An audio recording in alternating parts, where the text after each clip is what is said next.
Olá, querido amigo, amado irmão. Estamos aqui para falar sobre um tema que muito me intrigou durante muito tempo na caminhada cristã: o jejum. E você? Já pensou sobre o que se trata? Hoje em dia, muitos tratam o jejum como uma maneira de emagrecer.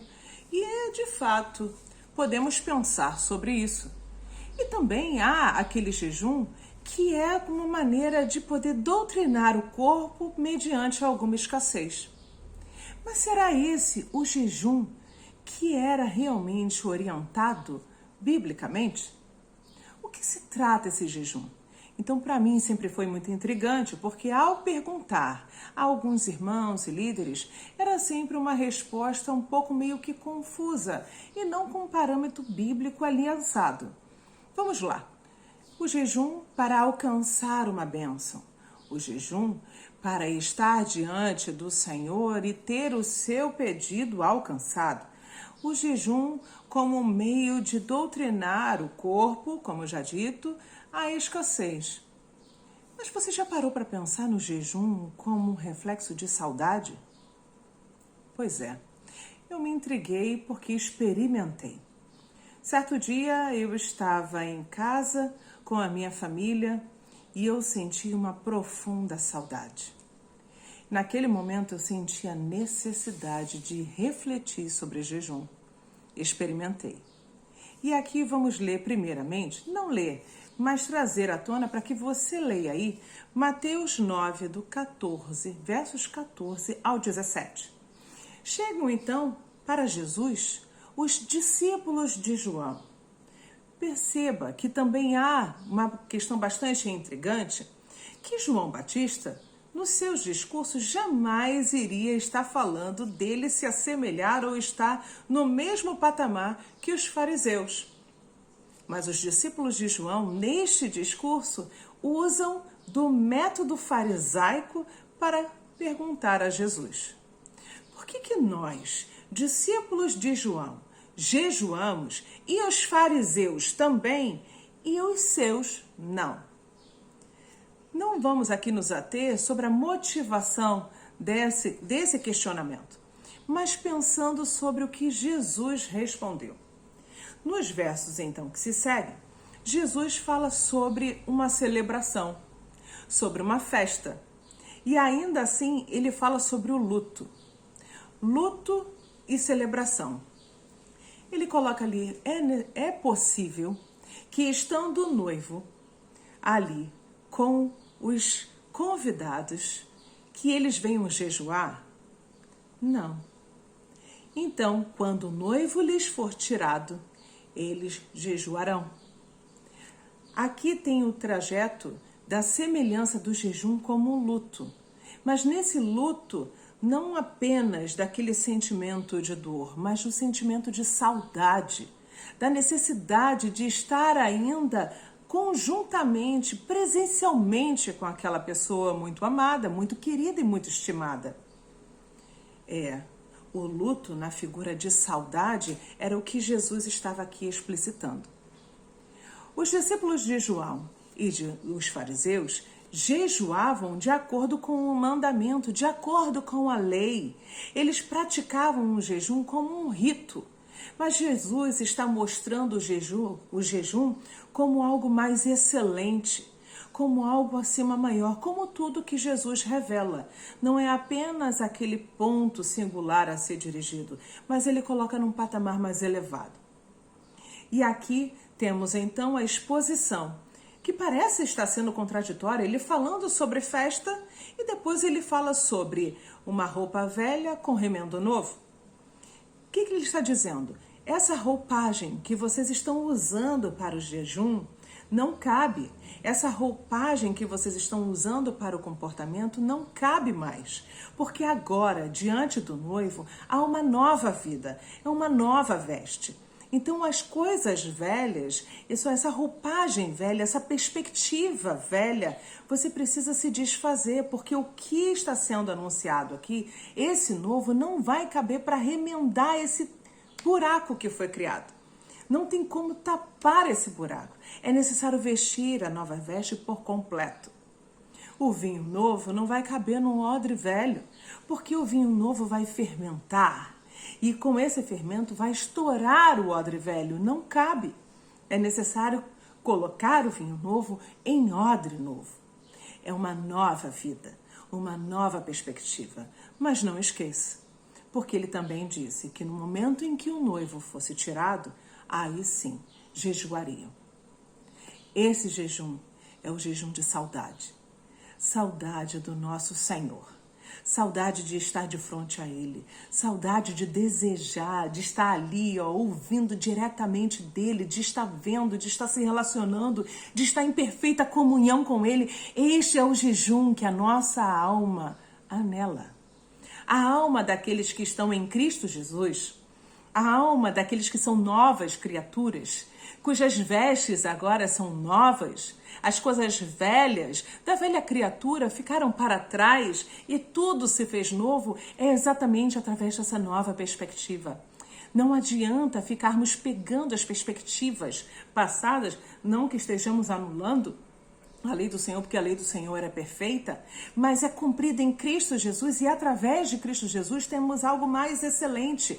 Não se impacta apenas aqui, no agora, não é a perspectiva apenas de território, de terreno, mas é uma perspectiva eterna. É uma confiança e esperança para a eternidade. Não se cumpre exatamente num tempo presente apenas, mas sim no tempo presente e no tempo futuro, porque é contínuo, é bem linear, tenuamente linear, mas mostrando a excelência de Cristo. E aqui eu vou te dizer como foi que surgiu essa perspectiva de entendimento e vida experimental.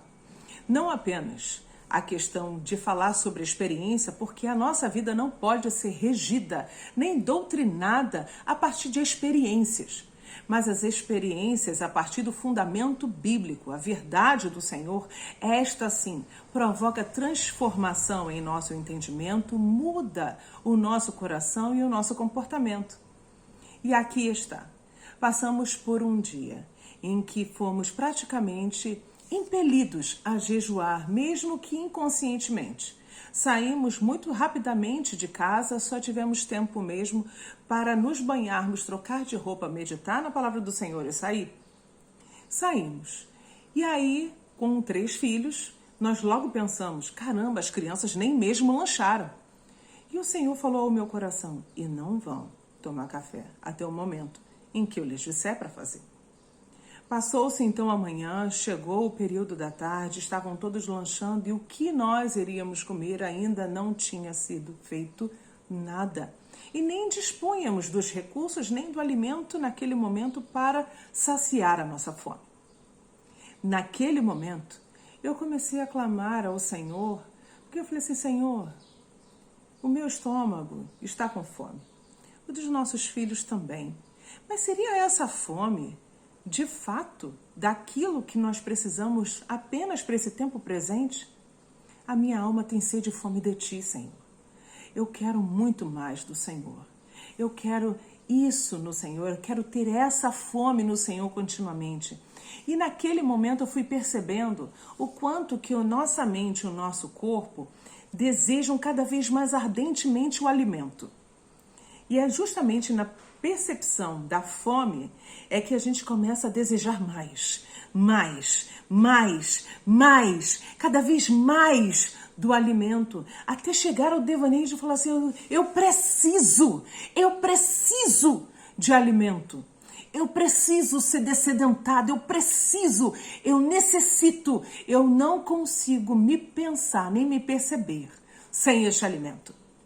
É nessa perspectiva que o Senhor falou, é dessa fome que meu povo precisa perceber.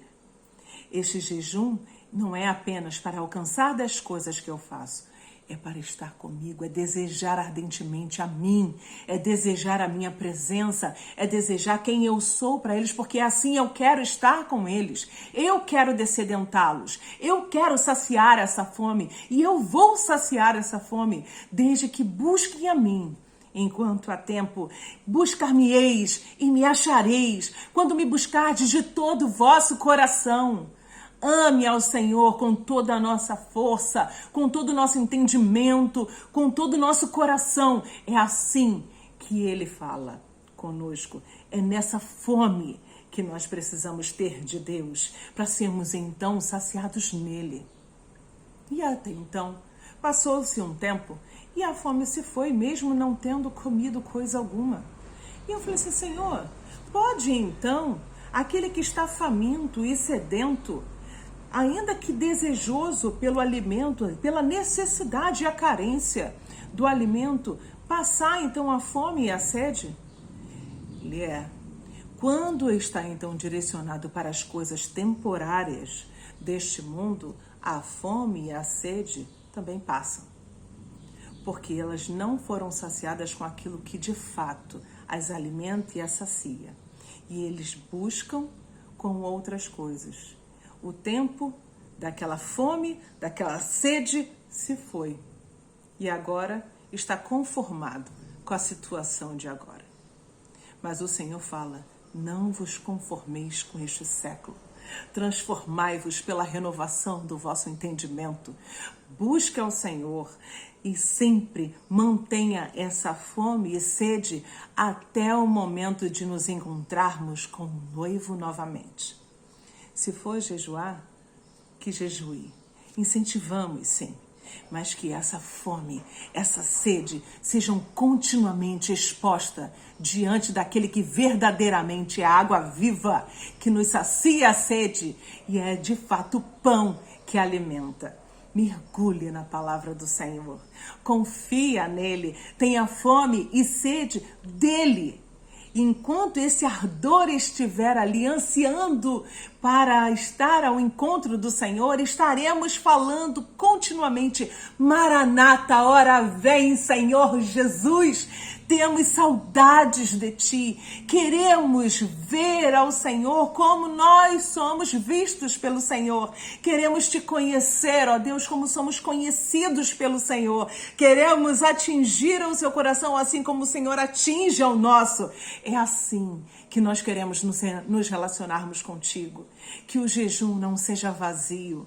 Que o jejum não seja apenas de ritos, que o jejum não seja apenas por liturgia, que o jejum seja de saudade do nosso Senhor. E que essa saudade fique no seu coração, não sendo saciada pelas coisas temporárias deste mundo, mas tão somente pelo nosso Senhor.